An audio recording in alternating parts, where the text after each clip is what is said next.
सबसे प्यारी है, माँ तू जग में न्यारी है। माँ तू सबसे प्यारी है, माँ तू जग में न्यारी है। अपने आंचल में रखना, अपने आंचल में रखना, हमें वरदानों से भरना। माँ तू सबसे प्यारी है, माँ तू जग में न्यारी है। माँ तू सबसे प्यारी है, माँ तू जग में न्यारी है। पिता, पुत्र और पवित्र आत्मा के नाम पर आमीन। आप सबों को जय यीशु। हम लोग बीती कुछ क्लासों से पवित्र यूक्रिस्तीय संस्कार के विषय में मन चिंतन करते हुए आ रहे हैं। आज भी हम लोग पवित्र यूक्रिस्त के विषय में ही आगे बढ़ेंगे। आइए उससे पहले एक गीत के द्वारा हम पिता, पुत्र, पवित्र आत्मा ईश्वर की आराधना करेंगे। आप सब इस प्रार्थना में, इस गीत में सम्मिलित होकर आत्मा का अभिषेक प्राप्त करें। पिता परमेश्वर, मैं करता हूँ तेरी आराधना, तेरी स्तुति। तू मेरा जीवन सर्वस्व मिले, तेरी आराधना, तेरी स्तुति। तू मेरा जीवन सर्वस्व मिले, तेरी आराधना, तेरी स्तुति। यीशु मेरे नाथ, मैं करता हूँ तेरी आराधना, तेरी स्तुति। तू मेरा जीवन सर्वस्व मिले, तेरी आराधना, तेरी स्तुति। तू मेरा जीवन सर्वस्व मिले, तेरी आराधना, तेरी स्तुति। पावन आत्मा, मैं करता हूँ तेरी आराधना, तेरी स्तुति। तू मेरा जीवन सर्वस्व मिले, तेरी आराधना, तेरी स्तुति। तू मेरा जीवन सर्वस्व मिले, तेरी आराधना, तेरी स्तुति। हे आबा पिता, हमारे सृष्टिकर्ता ईश्वर, हम सारे हृदय से, सारे मन से, सारी बुद्धि और शक्ति से आपको प्यार करते हैं। हम आप में विश्वास करते हैं प्रभु। हे ईश्वर, हमारे साथ रहने वाले ईश्वर, अपने हृदय में, हमारे मन में, हमारे जीवन में आपको अनुभव करते हुए आपकी स्तुति आराधना करते हैं प्रभु। Hallelujah, hallelujah. यीशु की स्तुति हो, यीशु की महिमा हो, यीशु की आराधना हो। हे प्यारे प्रभु यीशु, जितने भी लोग आपको इस वीडियो द्वारा सुनेंगे, जो भी व्यक्ति आपके इस वचन को सुनेंगे, स्वीकार करेंगे, उनके जीवन में बदलाव आए प्रभु, चिन्ह चमत्कार प्रकट हो प्रभु। प्यारे प्रभु यीशु, उनके जीवन में पवित्र संस्कार के प्रति प्रेम बढ़े प्रभु। Hallelujah, hallelujah. तेरी स्तुति हो, तेरी महिमा हो, तेरी आराधना हो। सबों को जय यीशु। तो हम लोग बीती क्लास में, विशेषकर पिछले क्लास में, हम लोगों ने पवित्र रोटी कैसे ईसा मसीह का शरीर और रक्त में बदलता है, मसीह कैसे बनता है, इसके विषय में मनन चिंतन किया था। उसको सीखने के लिए हम लोग विशेष रूप से 3 शब्द को, 3 प्रक्रिया को, 3 कामों को हम लोगों ने सीखा था। सबसे पहले काना के विवाह भोज में जहां पर पानी अंगूरी में बदलता हुआ तत्व परिवर्तन के विषय में मनन चिंतन किया। इसके बाद रोटी के चमत्कार के द्वारा हम लोगों ने किसी वस्तु में जो परिवर्तन होता है इसके विषय में मनन चिंतन किया।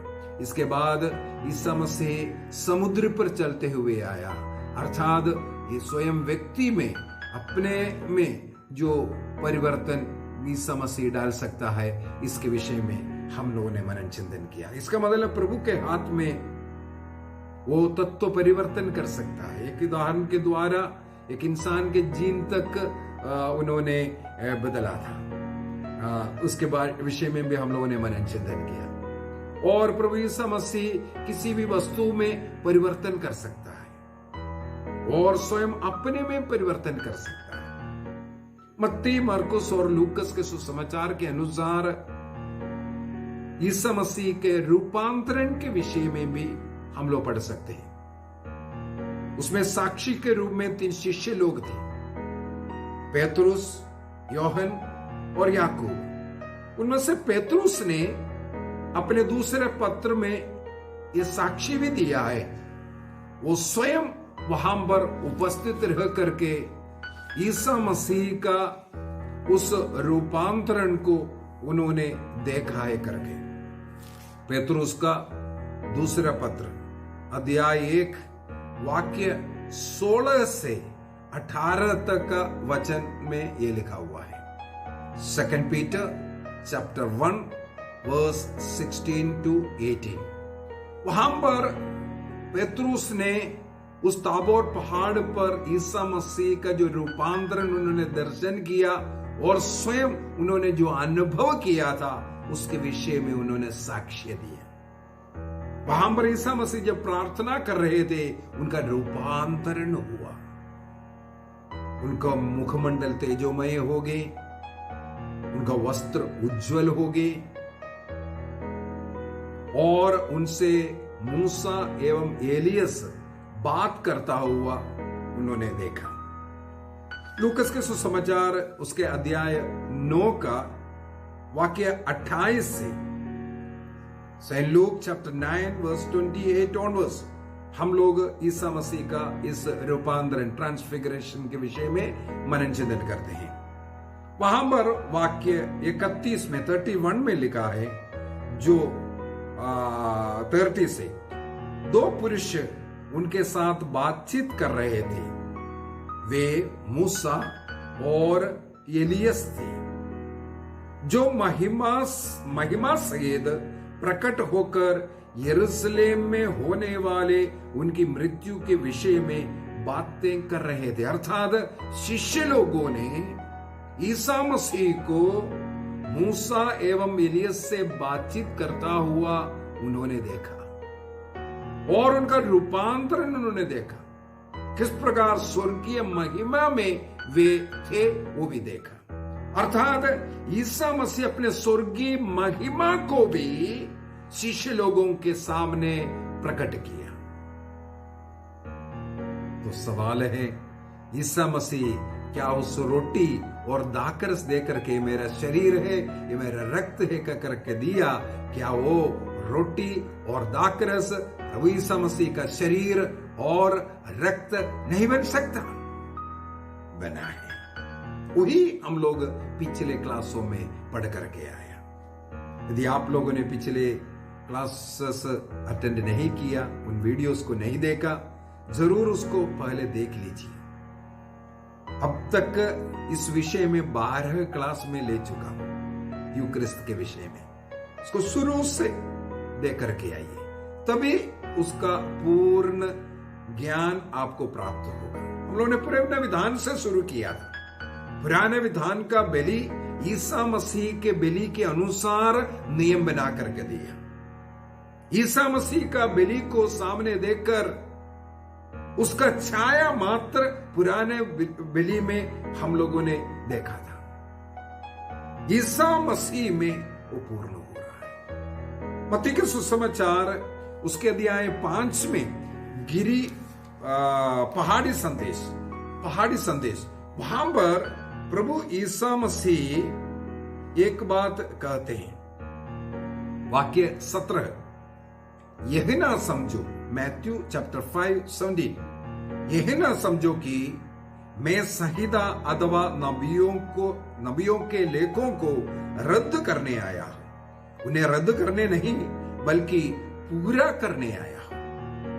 नबियों के द्वारा देने वाले वो लेख या नबी मूसा के द्वारा देने वाले वो संहिता ईश्वर ईसा मसीह रद्द करने नहीं आया, उसका पूर्ति मसीह में होना है। तो मूसा नबी के द्वारा जो बलियों के विषय में जो नियम बनाया था, मसीह में जो बलि पूर्ति होना था, उसका नियम उस समय पर दिया गया। हालेलुया। और यहां संहिता और नबी कहा, ईसा मसीह के रूपांतरण के समय पर मूसा उस संहिता के जगह पर, क्योंकि संहिता मूसा नबी द्वारा दिया गया था, इसलिए वहां पर मूसा संहिता का पूर्ति को दिखाने के लिए, और नबियों में सबसे श्रेष्ठ नबी वहां पर दिखाई दिया, नबी एलियस। तो एलियस और मूसा ईसा मसीह के साथ बात करने का मतलब ये है, नबियों और संहिता वो ईसा मसीह में पूर्ति हो रहा है। Hallelujah, hallelujah, hallelujah. तो ईसा मसीह का रूपांतरण हो या तत्व परिवर्तन या किसी व्यक्ति में परिवर्तन या किसी वस्तु में परिवर्तन, यह सब मसीह के अधीन में मसीह कर सकता है। तो पवित्र मिसा बलिदान, यूक्रिस्तीय संस्कार ईसा मसीह का उस कलवारी पहाड़ का पूर्ति है, वहां पर उसी को ही किया जाता है। जो कलवारी पहाड़ पर जो बलि अर्पित किया गया, उसका रक्त रहित एक बलि है यूक्रिस्तीय बलि, संस्कार रूपी एक बलि है। वही बलि यूक्रिस्तीय बलि में होता है। इसका मतलब है, जो यूक्रिस्तीय बलिदान में जो भाग लेने वाला व्यक्ति ईसा मसीह के कलवारी बलि में भाग ले रहा है। और पुराने विधान के विषय में जब हम लोगों ने पढ़ा, उसके अंदर मैंने बताया था, पूर्व हमारे पिता लोग, पूर्वज लोग, पुराने विधान के लोग सबसे बड़ी प्रार्थना के रूप में बलि को समझते थे। बलि अर्पित करते हुए सबसे बड़ी प्रार्थना अर्पित करते थे। हम लोग गीत गाते हैं, तालियां बजाते हुए, नाचते गाते हुए, अन्य प्रार्थनाएं सब अच्छा है, लेकिन सबसे बढ़ करके ईश्वर की स्तुति महिमा करने का प्रार्थना, वो जो आराधना, वो है बलि। बलि सबसे बड़ा है। तो उस बलि में हम लोगों को पुराने विधान के बलियों के द्वारा धीरे धीरे धीरे धीरे जो सच्चा बलि ईसा मसीह का क्रूस बलि वहां पर लेकर के आ रहे हैं। तो ईसा मसीह संसार में ये बलि अर्पित करने के लिए, क्रूस बलि अर्पित करने के लिए, और साथ साथ उस बलि के द्वारा अपने को एक रोटी बन करके इस संसार के अंत तक हमारे साथ रहने के लिए आए थे। हालेलुया। रोटी बनने के लिए ईसा मसीह आए थे। मत्ती का सुसमाचार अध्याय 28 वाक्य 20, मैथ्यू चैप्टर 28 वर्स 20 में लिखा है, संसार के अंत तक मैं तुम्हारे साथ रहूंगा। हमारे साथ संसार के अंत तक रहने के लिए प्रभु स्वयं रोटी बन गया। उनका उस यादगारी क्रूस बलिदान, इस संसार में जन्म लेना, वहां से लेकर के उनकी बलि शुरू है। केवल कलवारी पहाड़ पर नहीं, उनके बलि जन्म से शुरू है। उनके जीवन पूरा बलि का एक भाग है। इसके बाद कलवारी में वो बलि अंत हुआ। उसको इस मिस्सा बलिदान में, यूकरिस्तीय बलिदान में हम लोग मनाता है। एक और बात आज मुख्य रूप से बताना चाहूंगा। ईसा मसीह के मृत्यु के बाद तीसरे दिन वो जी उठती।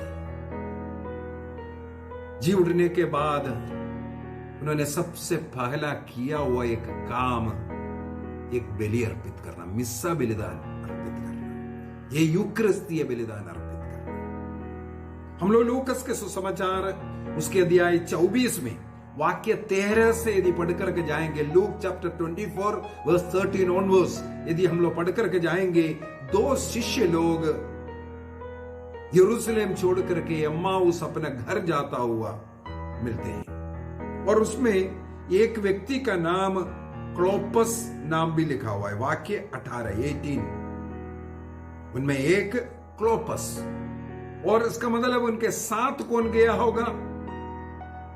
योहन का सुसमाचार उसके अध्याय 19 वाक्य 25 को पढ़ेंगे, जॉन चैप्टर 19 वर्स 25 को अगर पढ़ेंगे, वहां पर लिखा हुआ है क्लोपस की पत्नी मरियम कर करके। इसका मतलब क्लोपस अपने पत्नी के साथ अपने घर लौट रहा है। मार्कुस लूकस के सुसमाचार में लिखा हुआ दूसरे एक नाम से,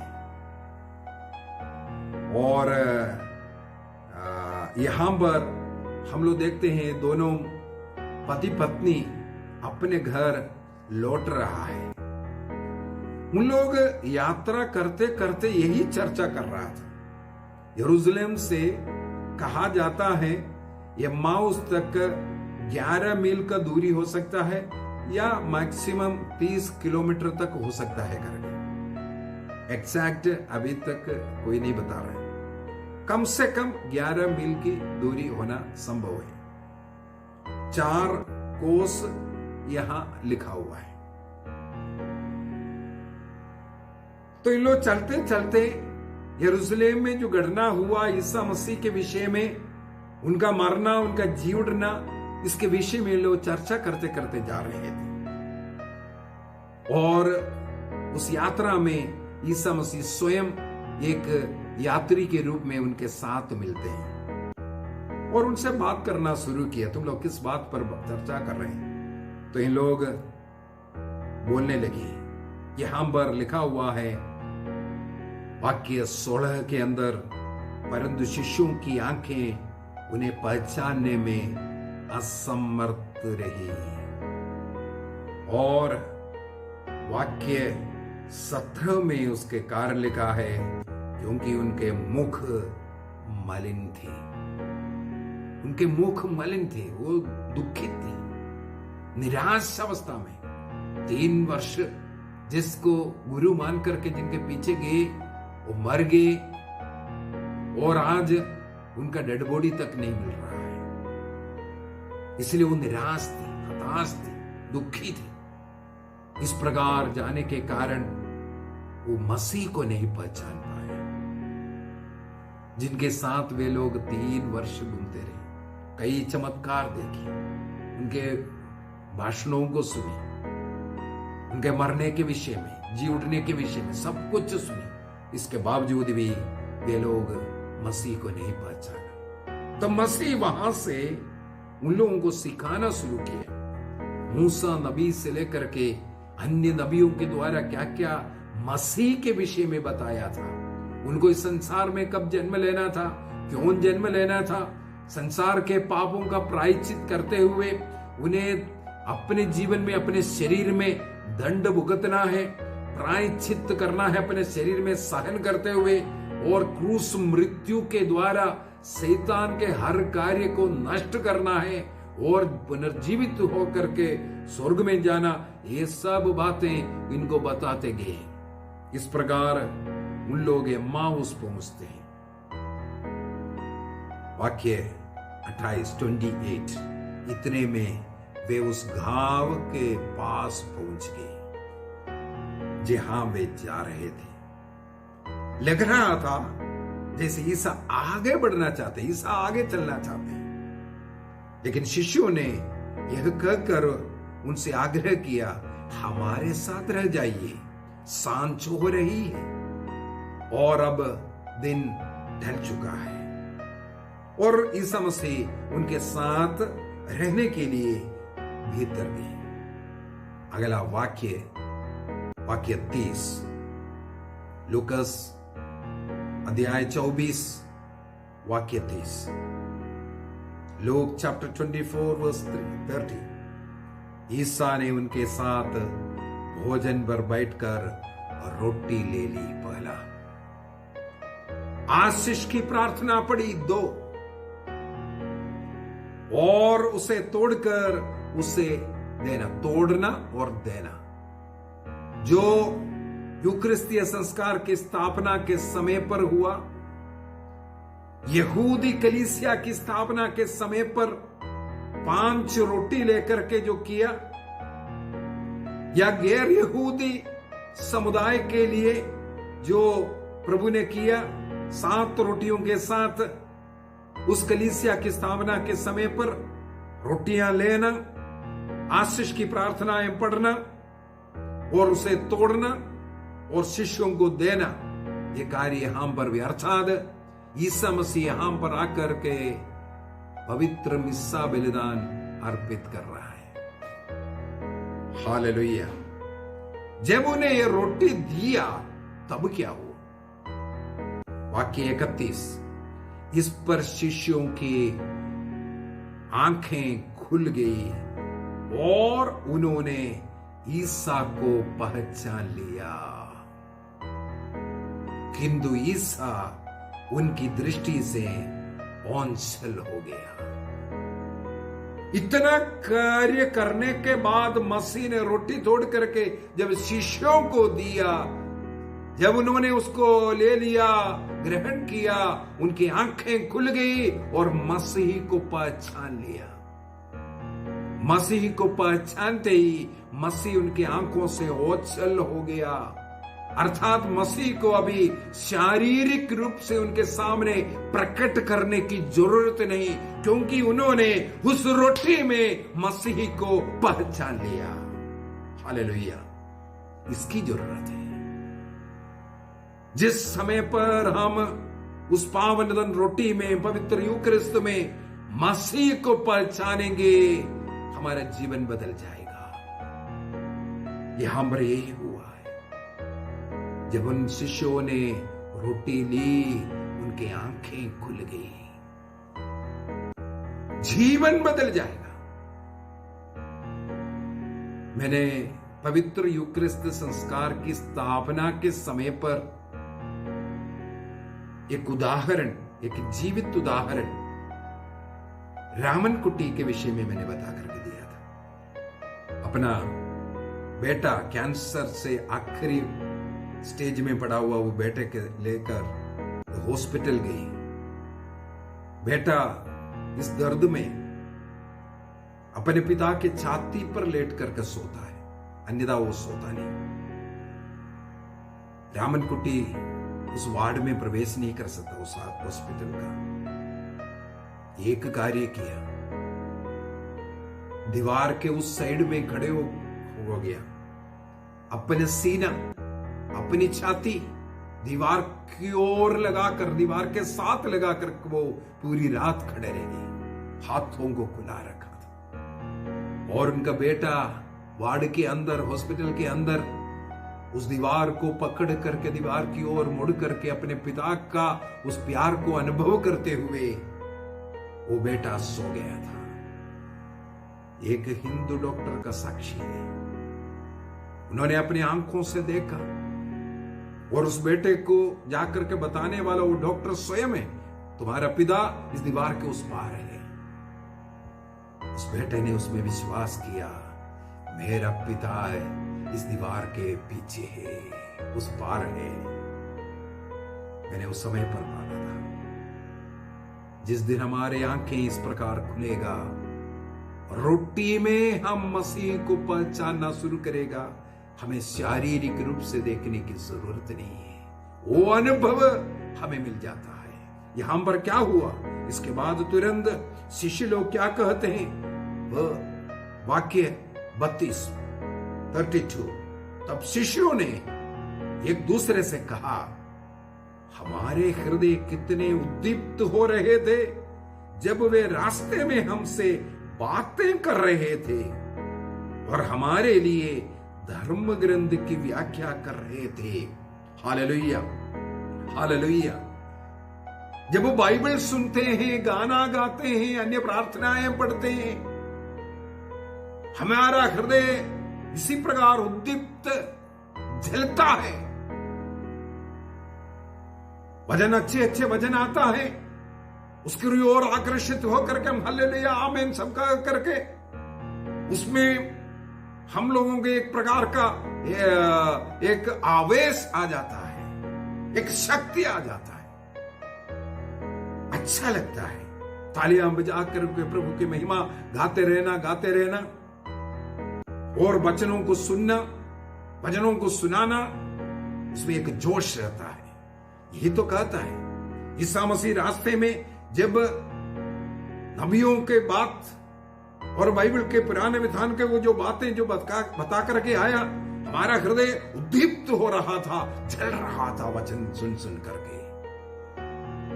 उतने में काफी नहीं है, केवल हृदय का एक जोश हम लोगों को वहां मिलता है, आत्मा का जोश मिलता है।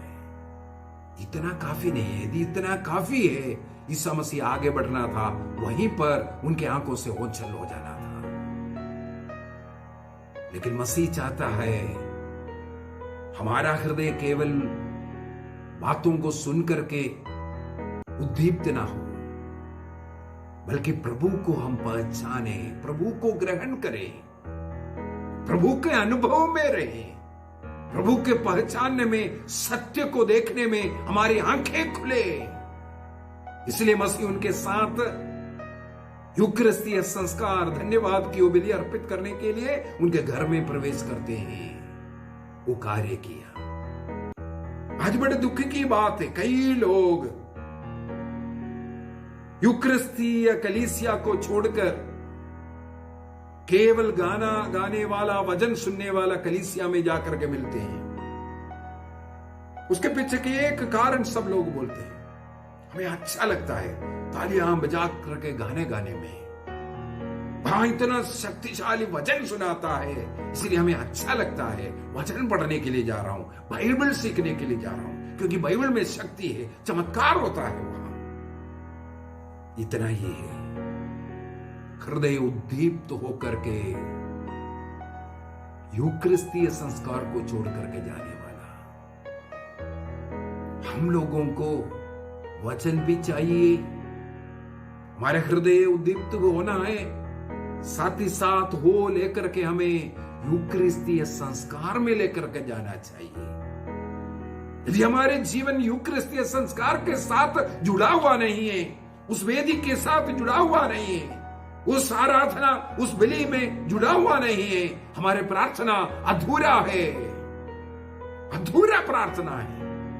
प्रार्थना जब पूरे होता है बलि के साथ। इसलिए कैथोलिक कलीसिया में कोई भी संस्कार है वो बलि के साथ, यूकरिस्तीय संस्कार के साथ जुड़ करके होता है, उससे जुड़ा हुआ है। बपतिस्मा संस्कार यूकरिस्तीय संस्कार से जुड़ा हुआ है। एक्चुअली यूकरिस्तीय संस्कार के बीच में देना चाहिए। दृढ़ीकरण संस्कार हो, विवाह संस्कार हो, इवन रोगी विलेपन संस्कार हो, सब यूकरिस्तीय संस्कार के साथ जुड़ करके होना सबसे अच्छा होता है, क्योंकि बाकी सब में हृदय उद्दीप्त होता है, लेकिन यूकरिस्तीय संस्कार में वो जीवन मिलता है। जीवन का स्रोत प्रभु स्वयं हमारे जीवन में आता है। ईसा मसीह उनकी आंखों से मोछल हो गया। अभी शारीरिक रूप से उनको दर्शन देने की जरूरत नहीं है, क्योंकि यूक्रिस्ट उनको मिल गया है। उस यूक्रिस्ट में मसीह समा गया है। यूक्रिस्ट के द्वारा, रोटी के द्वारा उनके अंदर चला गया है। उस अनुभव में, उस प्यार में रहना चाहिए। हम लोग प्रेरित चरित्र में पढ़ते हैं, इसके बाद क्या हुआ, शिष्य लोगों का जीवन कैसे था। प्रेरित चरित्र उसके अध्याय 2 वाक्य 42 में हम लोग पढ़ते हैं, जो विश्वासीगण जो पहले विश्वास में आए, उनके समुदाय कैसे थे। वो रोज प्रभु भोज तथा सामूहिक प्रार्थनाओं में नियमित रूप से सम्मिलित हुआ करते थे।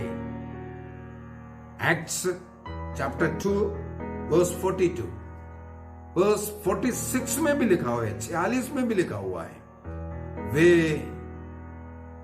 वे सब मिलकर प्रतिदिन मंदिर जाया करते थे और निजी घरों में प्रभु भोज में सम्मिलित होकर निष्कपट हृदय से आनंद पूर्वक एक साथ भोजन करते थे। मंदिर जाया करते थे प्रतिदिन। वहां पर मिस्सा बलिदान अर्पित नहीं कर सकता था, क्योंकि वो यहूदियों के वश में। इसलिए मिस्सा बलिदान प्रभु भोज, उस समय पर उसको प्रभु भोज नाम था, प्रभु भोज के लिए निजी घरों में होता था प्रतिदिन। आज भी कैथोलिक कलीसिया प्रतिदिन यूकरिस्तीय संस्कार को मनाता है, मिस्सा बलिदान अर्पित करता है। मैं अनेकों वर्षों से प्रतिदिन जाने का प्रयत्न करता हूं। मैं एक छोटा सा घटना बोल करके आज का क्लास बंद करूंगा। एक छोटा सा साक्ष्य। मेरे हृदय में इतना विश्वास, सुबह सुबह उठ करके जाना प्रार्थना करते हुए और मिस्सा बलिदान में भाग लेना और प्रभु यीशु मसीह का शरीर रक्त को ग्रहण करना, मसीह को ग्रहण करना, उस दिन मुझे बहुत अच्छा लगता है। इसलिए सुबह सुबह उठ करके तैयार होकर के मैं रोज मिस्सा बलिदान के अनेकों वर्षों से एक आदत बनाकर रखा हुआ है। आपको बताऊं, मैं अब केरल देश में आया। जबलपुर से केरल आने के पहले जबलपुर के पल्ली पुरोहित को मैंने एक बात बताया, फादर जी मैं अभी केरला जा रहा हूं, हमारा वहां का जो पैरिश है वहां पर रोज मिस्सा बलिदान नहीं होता है, क्योंकि एक धर्म संघ के पुरोहित उसका पल्ली पुरोहित है और धर्म संघ के लोग उनके आश्रम में, दूर में आश्रम में रहते हैं, केवल इतवार को मिस्सा के लिए आते हैं और बीच में एक आधा दिन, मेरे ख्याल में बुधवार और शनिवार को, वो भी शाम के समय पर कुछ मिस्सा बलिदान होता था। मैंने बड़े दुखी होकर के बोला अभी जाकर के मुझे ढूंढना पड़ेगा। हाँ, हमारे घर से 5-6 किलोमीटर दूर में कैथेड्रल है, हाँ नहीं तो उधर जाया करूंगा, उधर तो जरूर रोज सवेरे होगा। ऐसे से मैंने मेरे जबलपुर के पल्ली पुरोहित को बोला मेरे को केरल आने के बाद मिस्सा बलिदान नहीं छूटना चाहिए। और यहाँ आते ही मैंने यही पता किया यहाँ पास में कहाँ है।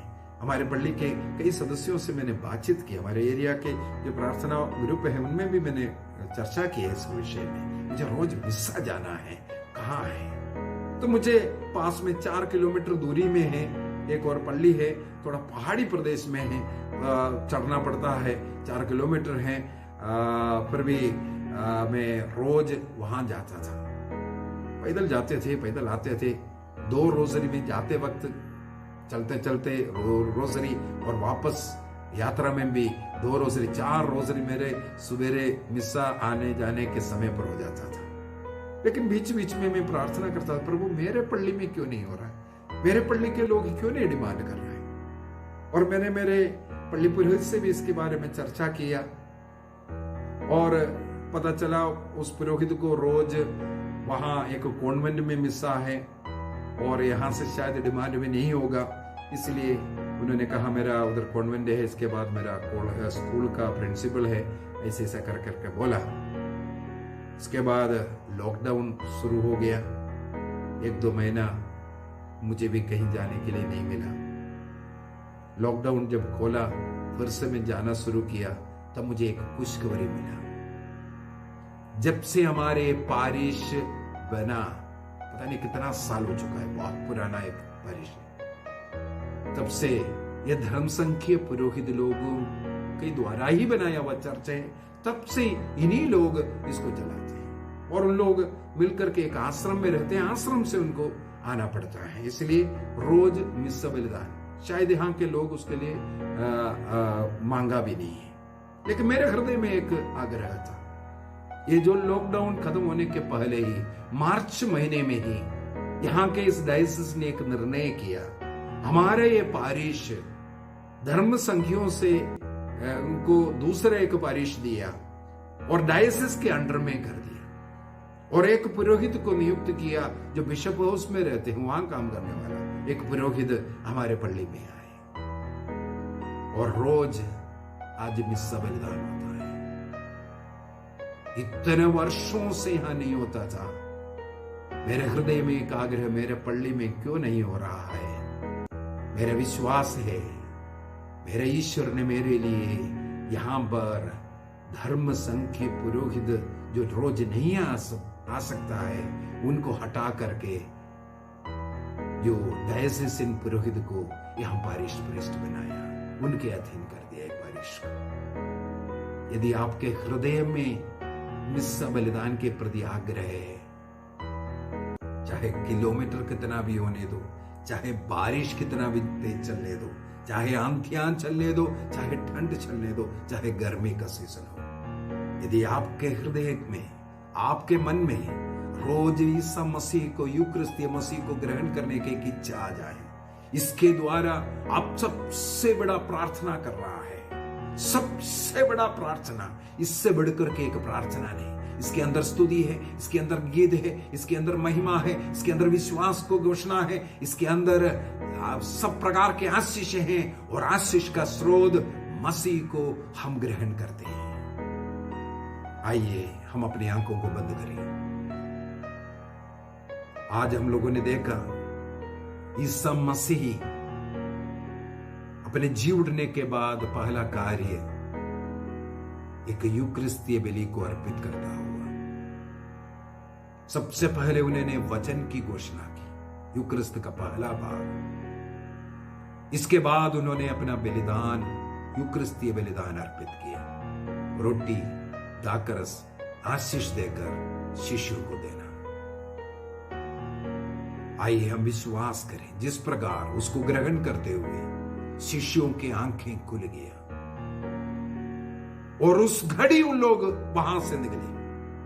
थोड़ा सा और बोलना याद आ गया, इसलिए जब उन्होंने रोटी और दाकरस, प्रभु यीशु मसीह का शरीर और रक्त को ग्रहण किया, वाक्य 33 में लिखा है, वे उसी घड़ी उठकर यरूशलेम लौट गए। संध्या हो रहा है, रात हो रहा है, आओ बोल करके ईसा मसीह को अंदर बुलाने वाले व्यक्ति जब पवित्र यूक्रिस्त ग्रहण किया, मसीह को अपने अंदर ग्रहण किया, उससे घड़ी उड़ करके वे यरूशलेम लौट रहा है। हमें भी यही करना है। केवल प्रार्थना, मिस्सा बलिदान में हमने भाग लिया, मिस्सा बलिदान अर्पित किया, इसमें संतुष्ट नहीं रहना है। मसीह को ग्रहण कर उस मसीह को लोगों को देने के लिए, जिस प्रकार मसीह ने रोटी लेकर के तोड़ा अर्थात अपने शरीर को क्रूस पर तोड़ा, उसी प्रकार अन्य लोगों के लिए हमें तोड़ने के लिए हमें निकलना है। अन्य लोगों के लिए हमें अपने को तोड़ना है। हमारे परिवार के लिए, अपने जीवन साथी के लिए, अपने बच्चों के लिए, अपने कलीसिया के लिए, अपने देश के लिए हमें अपने को तोड़ना है, अपने को विनम्र करना है, अपने को सहन करना है, अपने को सेवा करने वाला बनाना है। जिस प्रकार शिष्य लोग उस घड़ी वहां से उड़ करके निकले, यरूशलेम की ओर चले, अपने को तोड़ने के लिए, यीशु के लिए मरने के लिए। इसके बाद वे लोग पीछे नहीं मुड़ा। पवित्र आत्मा उन पर आई, पवित्र आत्मा की शक्ति एवं सामर्थ्य को ग्रहण किया और अपने को तोड़ने के लिए दिया।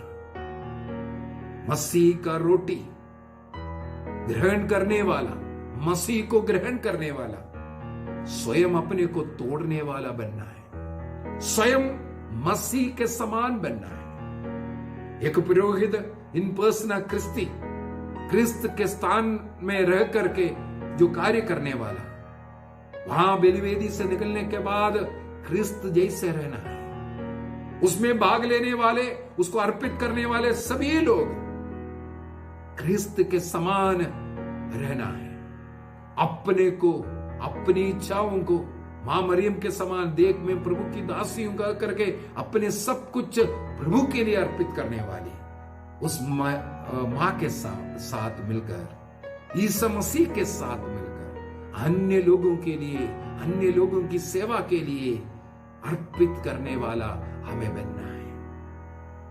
धन्यवाद प्रभु, धन्यवाद प्रभु।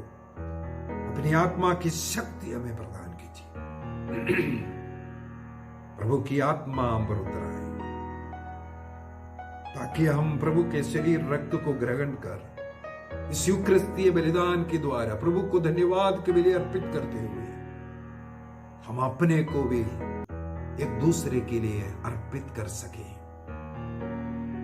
अपनी इच्छाओं को हम अन्य लोगों के लिए अर्पित कर सके। अपने पापी जीवन को हम उस कलवारी बलि के साथ मिलकर के अर्पित कर सके।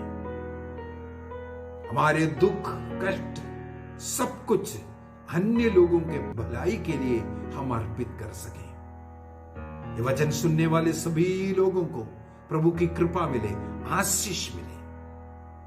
वचन सुनने वाले हर एक के हृदय में परम प्रसाद की ओर, पवित्र यूक्रिस्ट की ओर एक इच्छा, एक प्यास, एक भूख आए।